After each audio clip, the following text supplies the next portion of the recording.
Mwiriwe neza mwese mukomeje gukurikirana amakuru ndetse n'inkuru za Afrifame TV aho muri wose mu mpande enye z'isi turabasuhuje kandi tubifurije amahoro y'Imana. Inkuru itugezeho nonaha ni yuko RIB yafunze umuyobozi wa Romantic Garden ukekwaho gutanga ruswa. Muze mushyikire mukanda no subscribe n'aho umugisha.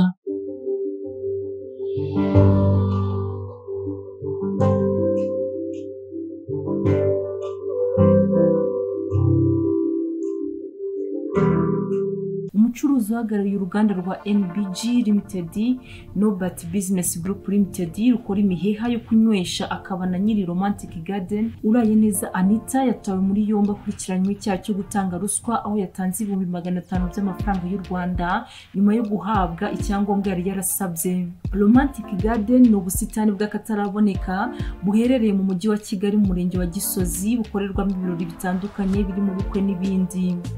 Umuvugizi wa RIB Dr Murangira Thierry yemereye Education nkuru ko umucuruzi yafunzwe. Yagize ati uwafashwe yahise afungirwa kuri station ya RIB Nyarugenge ndetse dosiye ye yamaze gukorwa yanashyikirizwa ubushinjacyaha tariki ya 16 Nzeri 2021. Icyaha uregwa akurikiranyweho bikekwa ko cyabereye mu mujyi wa Kigali aho uruganda ruherereye mu karere ka Gasabo mu murenge wa Gisozi. Dr Murangira yavuze ko RIB iburira abaturarwanda ko itazihanganira uwo ari we wese uzafatirwa mu cyaha cyo gutanga ruswa uko yaba ayita kose. Yagize ati tuributsa abantu ko ruswa ari ruswa, kuyita amazina atandukanye ngo agashimwe, agafanta, icyayi, intwererano, akantu n'ibindi bitayibuza kuba ruswa. Abantu bari bakwiye kumva ko ruswa idakwiye kwihanganirwa.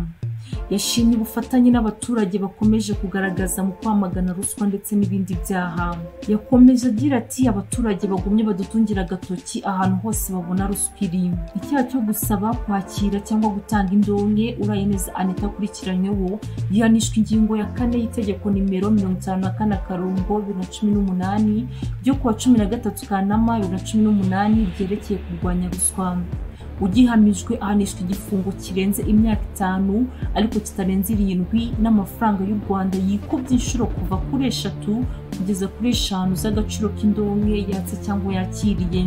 Indi nkuru tubafitiye nonaha ni y'umugore uri mu kigero cy'imyaka 30 y'amavuko uvuga ko yitwa Janet ku mbuga nkoranyambaga yavuze ko ubwa mbere kuva yashaka yasambanijwe ku ngufu n'umujura akamushimisha bikomeye umugabo we wabirebaga agahitamo guhita asaba gatanya.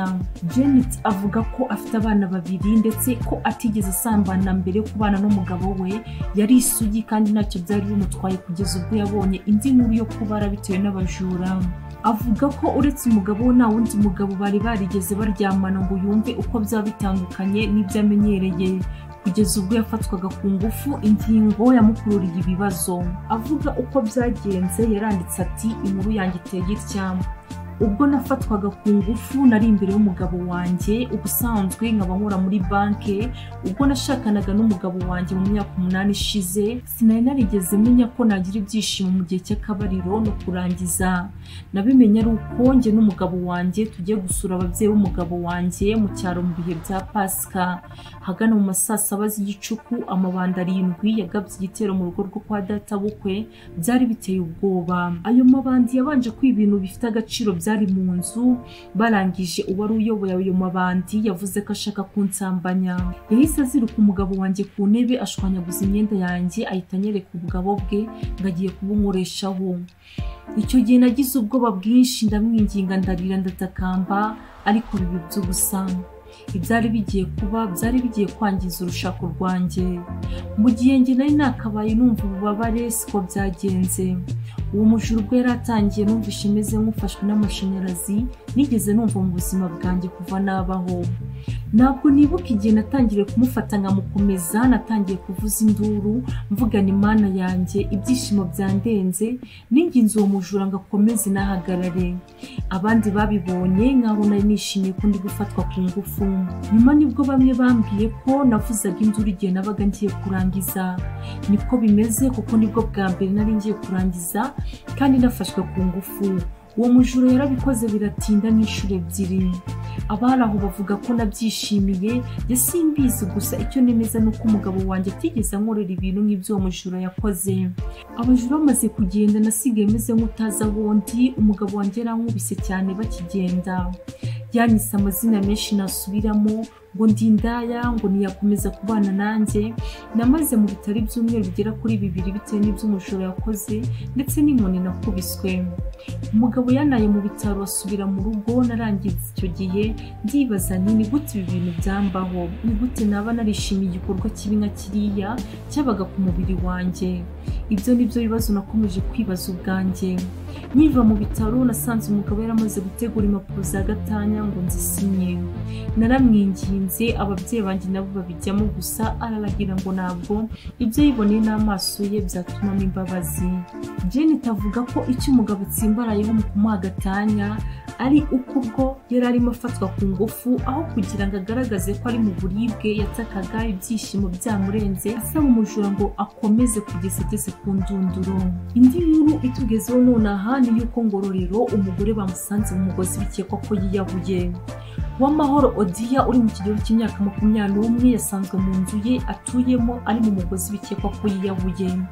Ibi byabaye ku gicamunsi cyo kuwa 26/2021 bibera mu murenge wa Kabaya mu kagari ka Kabaya mu mudugudu wa Bitare mu karere ka Ngororero. Amakuru avuga ko umugabo nyakwigendera babanaga mu buryo butemewe n'amategeko witwa Kizimana imyaka 27 ariwe wamubonye imbere avuye ku kazi asanzwe akora ko kugemura amandazi ahantu hatandukanye muri ako gace. Hari amakuru kandi ko hari hashize icyumweru uyu muryango uri mu ntonganya, umugore ashinze umugabo kudahaha mu gihe umugabo we yashinjaga umugore we gutaha igicuku. Umuyobozi w'akarere ka Ngororero Ndayambaje Godfred yemeje ko ibyo aya makuru avuga ko bayamenye ndetse ko inzego zitandukanye zatangiye gukora iperereza kuri uru rupfu. Yagize ati iki kibazo cyabaye kuri uyu munsi nibwo hamenyekanye amakuru ko witwa Uwamahoro Odia ufite imyaka 21 yiyahuriye mu nzu yabagamo akoresheje umwenda bakenyera mu ijosi. Ndayambaje yavuze ko urwego rw'igihugu rw'ubugenzacyaha RIB rwahageze kugira ngo rutangire iperereza kuri urwo rupfu. Ni mu gihe umurambo wa nyakwigendera wese ujyanwa gukorerwa isuzuma mu bitaro bya Kabaya. Murakoze mukomeze kudushyigikira mukanda like na subscribe ku batarabikora, munadukoresha ku nshuti zanyu. Imana ibahe umugisha, turabakunda cyane.